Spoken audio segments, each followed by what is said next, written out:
የውጭ ወራሪን አስቀድመን መከላከል ስላለብን ra'iisul wasaaraha dalka Itoobiya Dr. Abiy Ahmed markii ugu horeysay waxa uu si daahfuran uga hadlay arrimaha ku saabsan gobolka Tigray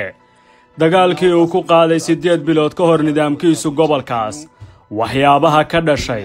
soo bixitaanka cusub ee ciidanka ay kala soo baxay dawladda Itoobiya gobolkaas iyo in goobo badan oo ka mid ah gobolka la wareegeen gabi ahaantiisba kooxda TPLF oo 30 sano xukumaysay talada Itoobiya hadalka ra'iisul wasaaraha Itoobiya Abiy Ahmed oo socday in ka badan 30 daqiiqo waxa uu diiradda ku saaray arrimo waaweyn oo ay ugu horeeyaan waxyaabaha ka jira waqooyiga dalkaasi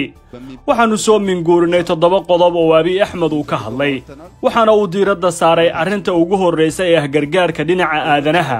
ee gobolka Tigray laga sameeyay waxaana uu ku bilaabay ምግቡን ልብሱን አይመለከትም ከዚህ ውጪ መንገድ መብራት dawladdu waxa ay gargaarka dhinaca aadanaha ee deegaanka Tigreega ku bixisay lacag gaaraysa 100 bilyan oo bir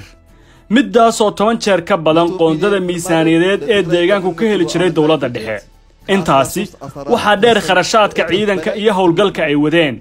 kharashkaas gargaarka aadanaha oo kaliya loo qoondeeyay waxa ay dabooli lahayd 100 baahiyo ah oo ay ka mid tahay korontada iyo dib u dhiska deegaanka taas ayaana ahayd waxa weyn ee muhiimka ah Abiy waxa kale oo uu sheegay in gargaarka aadanaha ee ay fasaxeen 100 milyan ee birna ay ku bixiyeen ay ka faa'iideysteen waxa uu ugu yeeray falaagada TPLF ወያኔ ከደርግ መንግስት ጋር waxaan ogaanay in raashinka dawladda iyo gargaarka loogu talagalay dadka shacabka uu toos ugu tagayay kooxda falaagada ah oo ay qoyskiiba 3 qof ka koobnaa ay isku diiwaan galiyeen 7 qof kadibna raashinkaasi uu saad u noqonayo argagixisada ciidamadu marka ay maalmo la dagaalamaan iyagu TPLF waxa ay helayaan biyo nadiif ah oo warshad soo samaysay tusaale ahaan marka ay maqalla ka soo bixin ciidanku shalay ma jirin cid diirata oo TPLF oo soo gala gudaha maalin gelinkeed xataa kuma aysan dhiiran inay magaalada galaan ilaa ay xogta soo siiyeen shacabka qodobka saddexaad ee Abiy uu ka hadlay waxa ka mid ahaa culaysyada dawladdiisu ay la kulantay iyo daalaadhaca la rumaysan yahay in ciidankiisu uu soo gaaray waxaana uu sheegay አንድ ፋሚሊ 5 ቤተሰብ ካለው 7 8 10 ብሎ ያስመዘግባል waxa intaasi dheer culayska dibadda ee dawladdu la kulantay iyo culayska gudaha ee ciidanka qaranku la daalaadhacayo oo ay noo muujiyeen in kooxahan burburtay qorshaheedu yahay inay Itoobiya dhaqaalahaan diblomaasi iyo ciidan ahaanba u nugleyso iyadoo adeegsanaysa dagaal iyo colaad daba dheeraata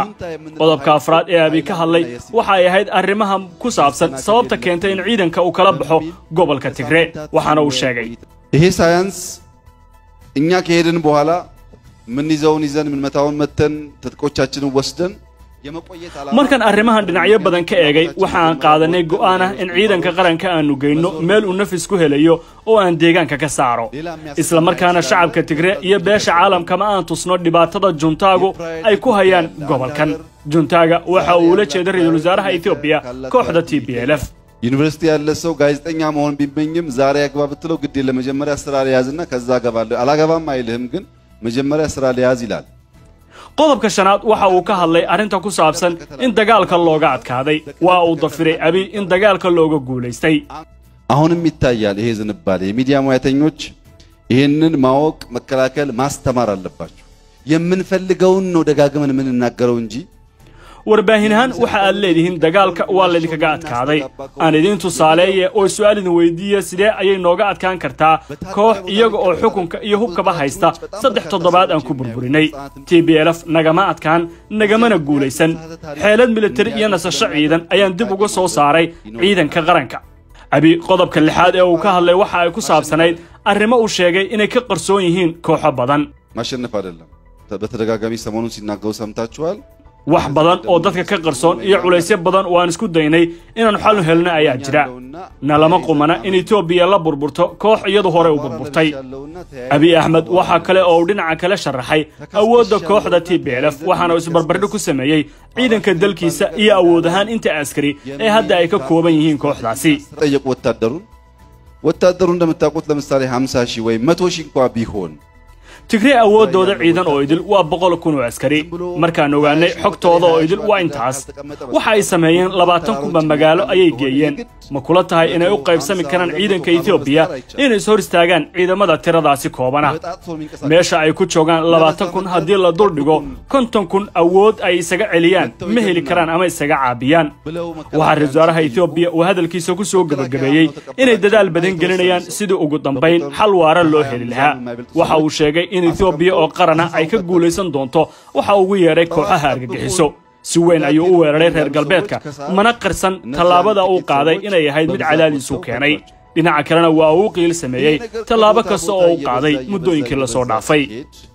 basic 15 qan yeነበረው የውጊያ ma jeceshahay inaad barato quraanka kariimka ah iyo culumta shariicada ugu kaalay markaska Nuurayn online oo baro adigoo gurigaaga jooga quraanka higaada iyo culumta kale islaamka wixii faahfaahin kala xiriir nambarada shaashada kaaga muuqda